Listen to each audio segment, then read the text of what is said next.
not speaking lie, please raise your hand. Those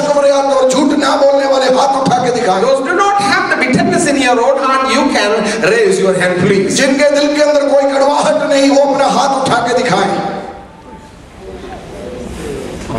Hello? Yes. I'm speaking with you people. मैंने आप लोगों से बात किया है. मैं भूतों से नहीं बोल रहा हूँ. ഞാൻ ഭൂതങ്ങളോടല്ല സംസാരിച്ചത്. Those who are not speaking lie, please raise your hand. ഭോഷ്ക് പറയാത്തവർ കൈ ഉയർത്തുക.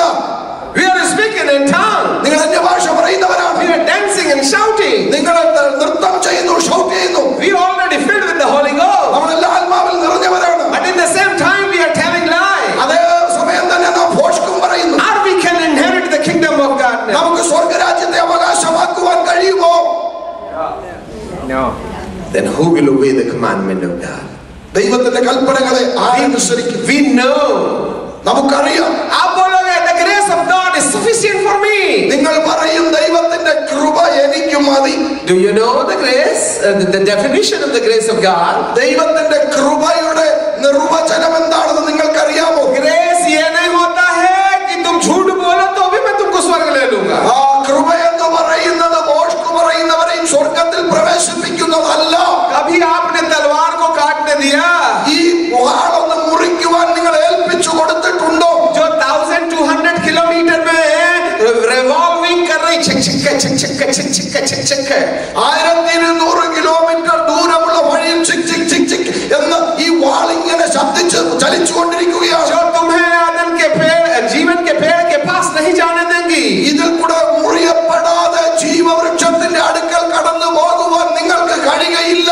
Anyhow आपको तलवार के बीच से जाना होगा. ഈ വാളിൻ കൂടെ മാത്രമേ നിങ്ങൾക്ക് പോകുവാൻ കഴിയുകയുള്ളൂ. Anyhow आज्ञाओं को जो न्यू टेस्टमेंट के अंदर में उसमें से होके थ्रू होना होगा. പുതിയ നിയമത്തിൽ എഴുതിയിരിക്കുന്ന കൽപ്പനകൾ അനുസരിച്ചുകൊണ്ട് മാത്രമേ ഈ പാതയിൽ പോകുവാൻ കഴിയുകയുള്ളൂ. जो आपको काटेंगी. ഇത് നിങ്ങളെ മുറിച്ചുകൊണ്ടിരിക്കും. मेरे यीशु को भी वहां से जाना पड़ा. എന്റെ യേശുവിനും അതുവഴി തന്നെയാണ് പോകുന്നത്. जब यीशु when Jesus was in this world in the body, യേശു ക്രിസ്തു ഐഹിക ജീവിതകാലത്ത് ശരീരത്തോട് he was spending hours and hours his time in the presence of God. അവൻ ദൈവസന്നിധിയിൽ മണിക്കൂറുകൾ ചിലവഴിക്കുമായിരുന്നു. And he was shedding the tears. അവൻ കണ്ണുനീരൊഴുക്കുമായിരുന്നു. And he was praying with God. അവൻ ദൈവത്തോട് സംസാരിക്കുമായിരുന്നു. What was the topic to pray with Jesus? യേശുവിനെ പ്രാർത്ഥിക്കുവാനുണ്ടായിരുന്ന വിഷയം എന്തായിരുന്നു? Book of Hebrew 5th chapter എബ്രായ ലേഖനം 5-ാമത്തെ അധ്യായം and the 7th verse. അതിന്റെ 7-ാമത്തെ വാക്യം. Somebody can help me in the English also. उसने अपने देह में रहने के दिनों में ऊंचे शब्द से पुकार पुकार कर many times आंसू बहाकर many times he shed the tears of God. ക്രിസ്തു തന്റെ ഐഹിക ജീവകാലത്ത് തന്നെ മരണത്തിൽ നിന്ന് രക്ഷിപ്പാൻ കഴിയുന്നവനോട് ഉറച്ച നിലവിളിയോടും കണ്ണുനീരോടും കൂടെ അപേക്ഷയും അഭയാചനയും കഴിക്കുകയും ഭയഭക്തി നിമിത്തം ഉത്തരം ലഭിക്കുകയും ചെയ്തു. Why Jesus was praying with God? പിതാവാം ദൈവത്തോട് യേശു ക്രിസ്തു എന്തുകൊണ്ടാണ് പ്രാർത്ഥിച്ചത്? What was the subject for Jesus to do prayer with the heavenly Father? ഓ സ്വർഗീയ പിതാവിനോട് പ്രാർത്ഥിക്കുവാനുണ്ടായിരുന്നതിന്റെ വിഷയം എന്തായിരുന്നു? 8th verse 8ാം വാക്യം പറയുന്നു, പുത്ര होने पर भी उसने दुख उठाकर आज्ञा मानना सीखा. പുത്രനെങ്കിലും താൻ അനുഭവിച്ച കഷ്ടങ്ങളാൽ അനുസരണം പഠിച്ച് തികഞ്ഞവനായി. वो दुख उठा रहा है. അവൻ കഷ്ടം അനുഭവിക്കുന്നു. Obey the commandment of God. കൽപ്പനകൾ അനുസരിക്കുന്നു. That's why he was crying with God, Lord have mercy upon me. Oh anoint me so I may obey thy commandment and I may fulfill your task. അതുകൊണ്ടാണ് അവൻ പിതാവാം ദൈവത്തോട് പ്രാർത്ഥിച്ചത്, നിന്റെ കൽപ്പനകൾ അനുസരിപ്പാൻ എന്നെ സഹായിക്കണമേ. He was shedding the tears. അവൻ കണ്ണുനീരൊഴുക്കുകയായിരുന്നു. But all the time he was weeping and crying in the presence of God. ദൈവത്തിന്റെ സന്നിധിയിൽ എല്ലായ്പ്പോഴും അവൻ കരയുന്നവനായിരുന്നു, shouting before the throne of God. ദൈവത്തിന്റെ സിംഹാസനത്തിന്റെ മുമ്പിൽ കരയുമായിരുന്നു. To receive something. ചിലത് പ്രാപിക്കുവാൻ. Not the anointing. അഭിഷേകമല്ല. Not the power. Power അല്ല. But to obey his commandment. അവന്റെ കൽപ്പനകൾ അനുസരിപ്പാൻ ഇടയാകേണ്ടതിന്. Oh, that's why he was expending a lot of time in the presence of God. അതുകൊണ്ടാണ് അവൻ ध्यान से देखिए। 9ാമത്തെ വാക്യം വായിക്കാം. और सिद्ध बनकर, അങ്ങനെ തികഞ്ഞവനായി, सिद्ध बनकर, അവൻ തികഞ്ഞവനായി, to be perfect. അവൻ തികഞ്ഞവനായി. 9th verse in English, please. Somebody can read. And having been perfected,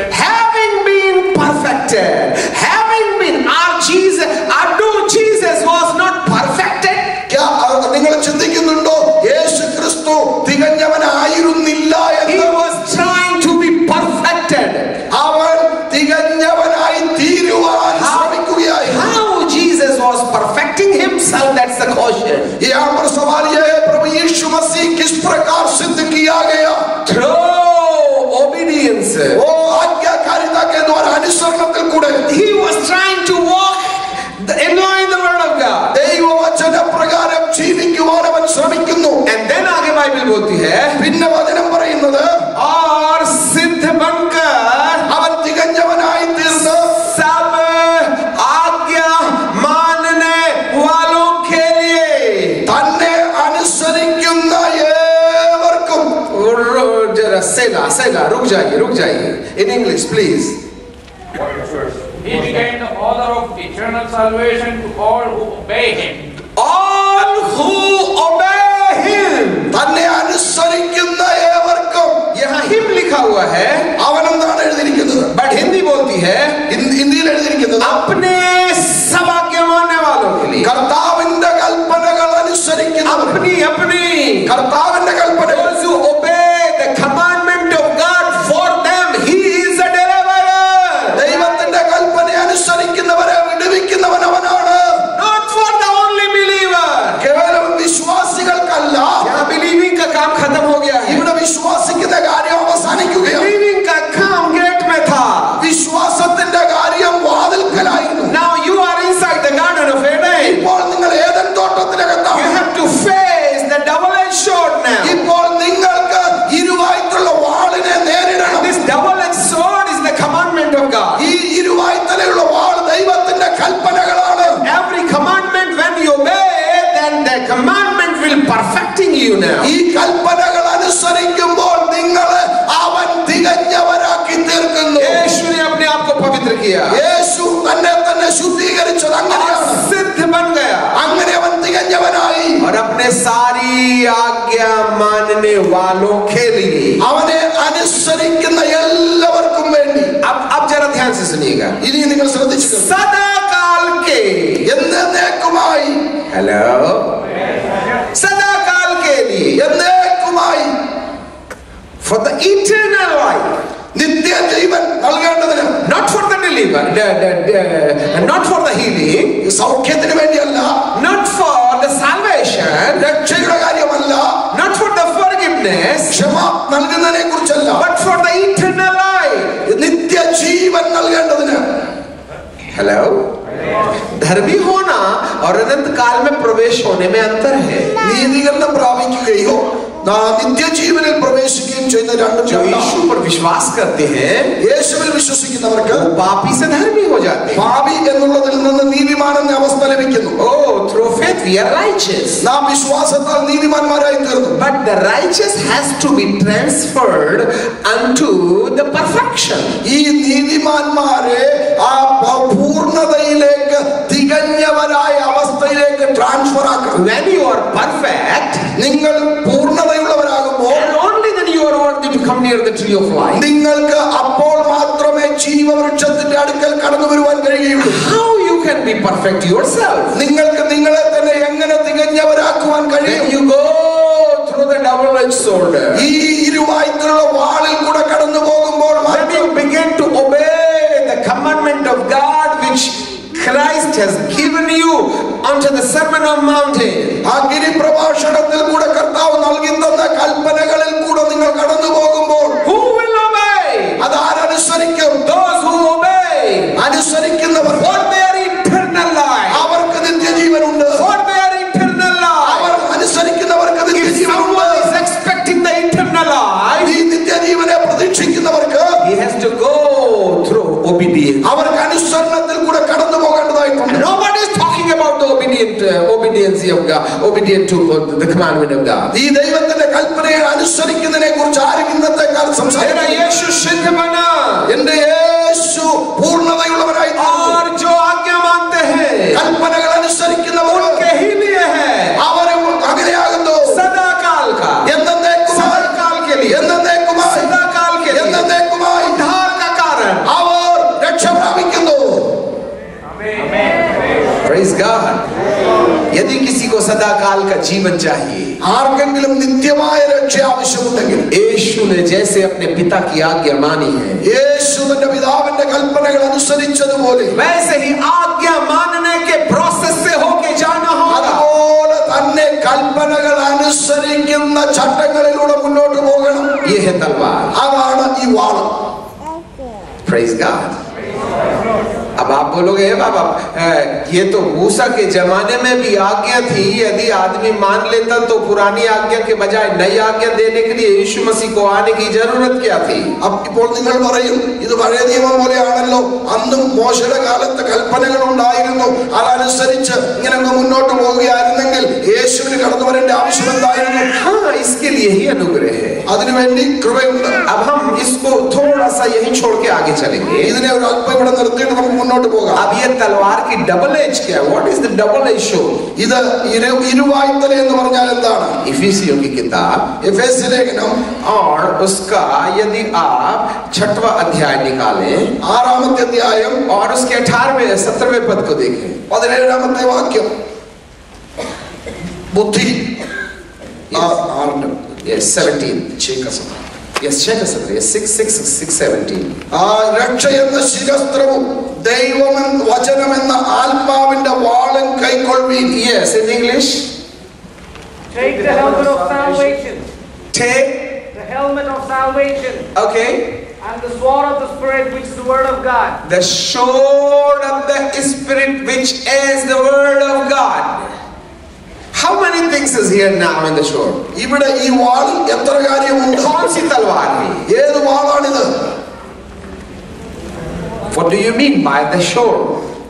तलवार का मतलब क्या है? Word of Come God. on. The word of God. The word. The word. How many is agree with this? There is a word. The sword. ഇത് വചനമാകുന്ന Sword means word. വാൾ എന്ന് പറഞ്ഞാൽ വചനമെന്ന് agree ചെയ്യുന്നവർ എത്ര പേരുണ്ട്? Okay. Any another one? Any other answer? വേറെ എന്തെങ്കിലും മറുപടി? Hello? Jesus? Here? Word. Word. Anyone? Word.